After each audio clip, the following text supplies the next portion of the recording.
Why did I move here? I guess it was the weather. Hello guys, this is Mr.MelonHead here today, and today's video I want to be starting something a bit, brand new.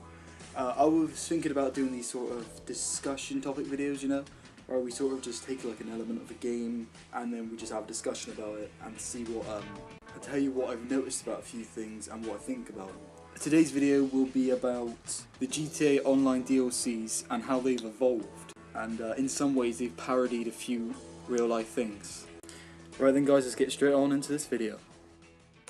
Okay, the first thing that really caught my eye in this game was at the beginning, before any of the DLCs, which was one of the vehicles known as the JB700, also known as, well, it was influenced by a car known as DB5, the Aston Martin, and it was in one of the first few trailers. I'm not too sure which trailer it was in, but it sort of caught my eye. I thought, well, as the Aston Martin DB5 is only really I've ever really seen it used in a James Bond flick, I thought, well, maybe they might start a trend going from here. But then I thought, well, there's loads of cars on the game which are based off of cars in real life, such as the 9F, which is meant to be the Audi R8 in real life, and the Super Diamond, which is also the Rolls-Royce Phantom. Let's not jump to conclusions and see what the following DLCs would, bring us. But then again, I always thought the JB was a play on for James Bond, and 700 was just reverse for 007. So that always kept my mind wondering until the next DLC came out. Okay, so a few DLCs passed and I really didn't think much of it, there was not much, just cars coming out, vehicles, so on, weapons.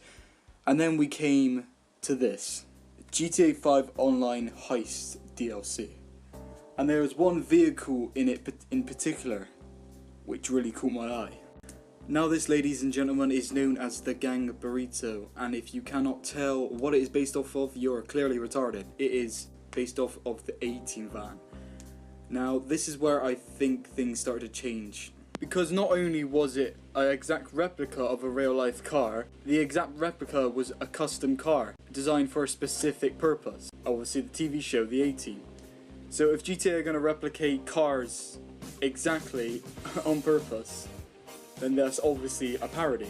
Okay, the Burrito might not sound much of like a parody name to it. This game was in the van before, but never had the livery on it, so to say. But perfect example is the JB700, as we previously talked about. If this van were to come out again, I'm pretty sure they'd name it something similar to the A-Team, something referencing the A-Team.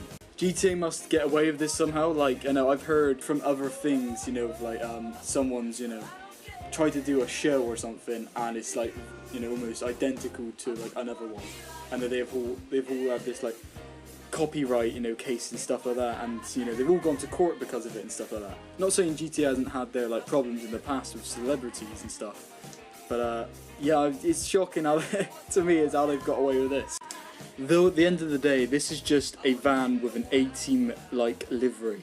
It's not like it's a special car off of a TV show that can jump about, and use parachutes and...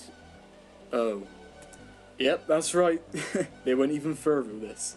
So that not only have they replicated a car to look exactly like one from a TV show, Knight Rider that is, they've made it do the exact same things that it would do on a TV show. It's a very highly advanced car, which can do quite a lot of things. Now in GTA they have multiple options, missiles, bullets, some mad hydraulics, and even a parachute. I've never seen the show really, but I've seen bits and bobs here and there, and this car in the TV show is, it's just as advanced as the one in the game.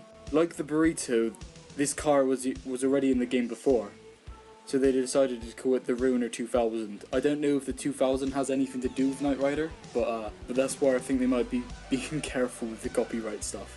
The main reason why I keep bringing up this copyright incident is because back in GTA 4, I looked at some of the cars and thought that looks absolutely nothing fucking like the real life counterpart. But then, there's occasionally a few cars that would look pretty decent, like the Rolls-Royce Phantom in GTA 4 and the Porsche in GTA 4. I thought, they looked pretty accurate, fair play, but didn't look too much like it. But it seems like nowadays in GTA 5, they just don't give a shit, Like maybe it's just the fact that they got so much money, if they do get sued, they just don't. They're just gonna think, well, fuck it, we got tons more on the way, all that shark card money, gotta rack it up. But yeah, apart from that, I wasn't expecting anything else from GTA. You know, I thought, you know, that's it. They wouldn't they wouldn't go a step further. Nah, they've got to cross the boundaries there pretty well. But nah. We now find ourselves in the Smuggler's Run DLC, the most recent DLC out there, and we find ourselves a big surprise in this DLC.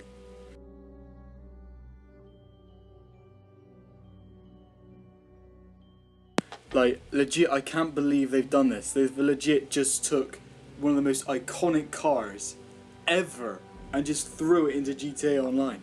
Just like, just look at the front of it. Just the whole shape. It's almost identical to the actual real life counterpart. The only difference is the back, which is a mixture of a different one. Hell, I haven't even said what it is yet. Of course you do need to say it. It's the fucking Batmobile. How? How on earth they got away with this?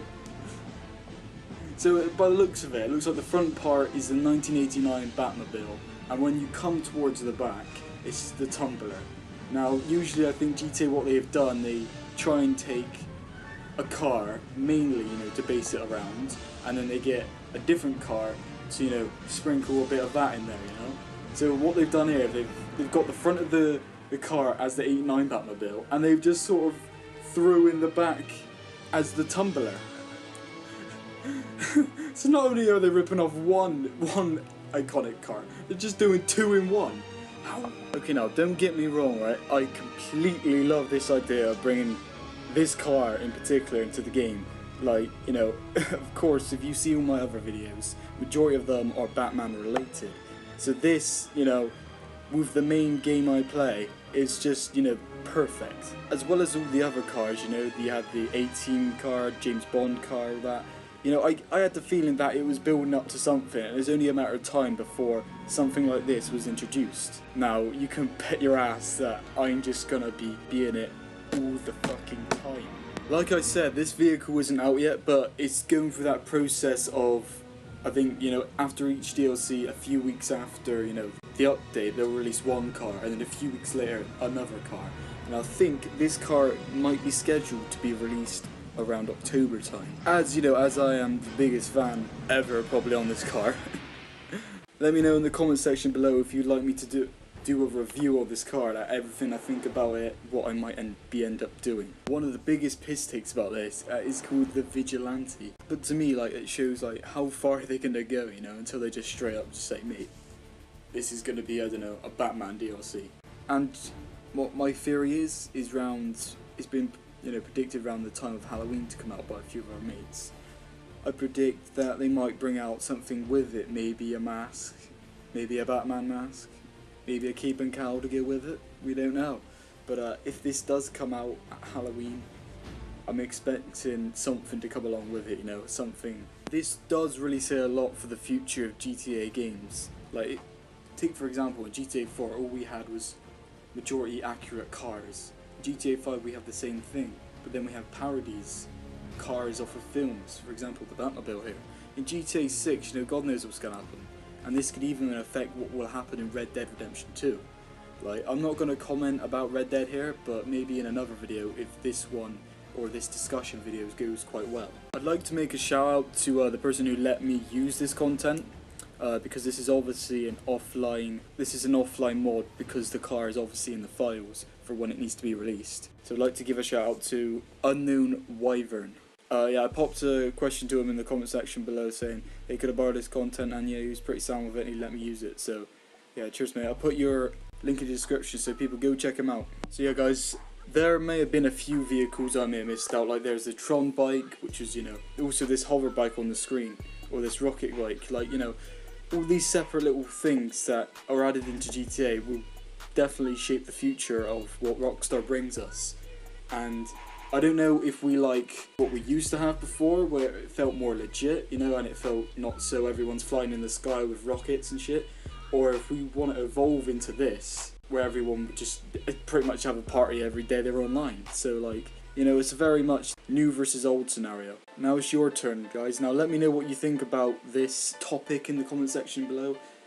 Sorry if I've gone on a bit too long. This is sort of my first time doing this. I might have to shorten this down. You make my words more brief next time, but if there is a next time. But yeah, thanks for watching, guys. Let me know what you think in the comment section below. So like, favourite, comment and subscribe, guys. And I'll see you all next time.